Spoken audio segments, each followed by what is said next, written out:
Hello प्यारे बच्चों, लो फिर हम आ गए हैं एक नई और मज़ेदार कहानी लेकर जिसका नाम है मंच का डर।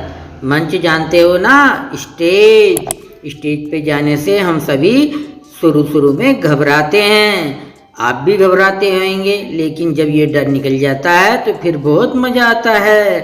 तो आइए शुरू करते हैं आज की कहानी मंच का डर। चंपा को दुनिया की किसी भी दूसरी चीज से ज्यादा गाना अच्छा लगता है। वह नहाते समय गाती है, छत पर जाती है तब गाती है, पहाड़ी रास्तों पर चलते हुए गाती है और चांद को गीत सुनाती है। वह शेर जैसी बुलंद आवाज में गाती है, मधुमक्खी सा गुनगुनाती है, बारिश की रिमझिम फुहार में गाती है, चिलचिलाती गर्मी में सुर सजाती है। जब चंपा गाती है तब उसकी आवाज उसके मन में एक सुखद भाव जगाती है। एक दिन जब चंपा गाती है तब बसंत की आंखों में चमक आ जाती है। मुझे एक बहुत ही बढ़िया बात सूझी है, वह कहता है। बसंत चंपा का सबसे अच्छा दोस्त है और उसे हरदम कुछ न कुछ सूझता रहता है। उसके कुछ विचार मजेदार होते हैं और कुछ बिल्कुल बेकार। तुम्हें स्कूल के वार्षिकोत्सव में गाना चाहिए, बसंत ने कहा। कैसा भयंकर सुझाव है, चंपा बोली। क्यों, गाओ न, तुम्हें तो गाना खूब भाता है।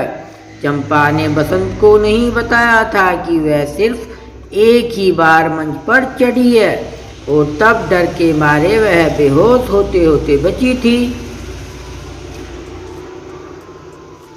मैं इतने सारे लोगों के सामने नहीं गा सकती। मैं तो माँ और पापा के सामने भी नहीं गाती। लेकिन तुम मेरे सामने तो गाती हो, बस तुम्हें थोड़ी सी कोशिश करने की जरूरत है चंपा। सचमुच करनी चाहिए। हाँ।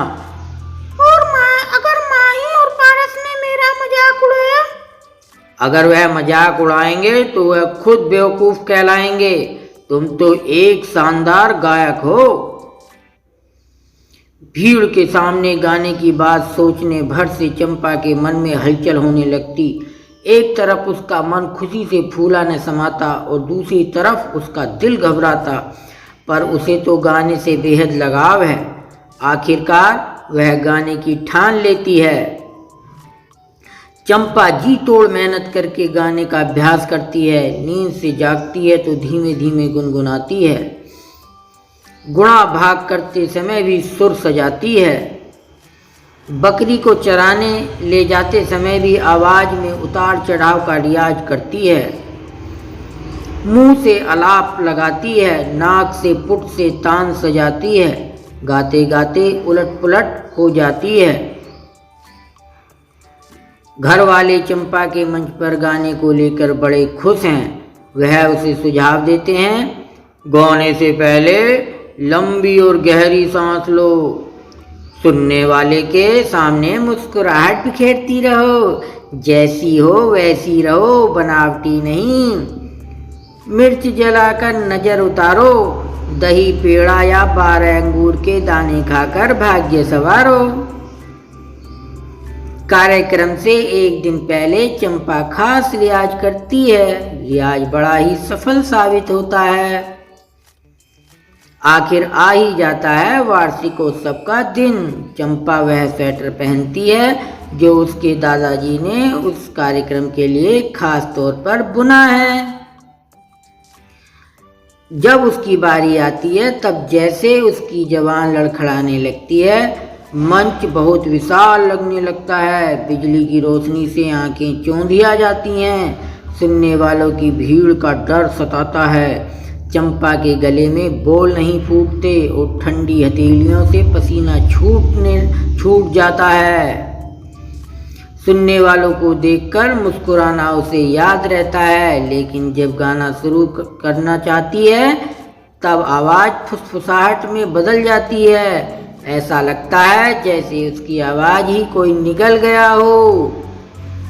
चंपा एक लंबी और गहरी सांस लेती है और दोबारा कोशिश करती है और फिर से एक दबी सी कूक बाहर आती है। सुनने वालों को बेचैनी उनके चेहरे पर छा जाती है।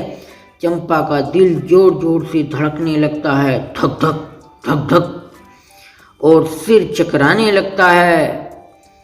तभी उसे उचक उचक कर हाथ हिलाता बसंत नजर आता है। उसे देखते ही चंपा का हौसला बढ़ जाता है। वह फिर कोशिश करती है।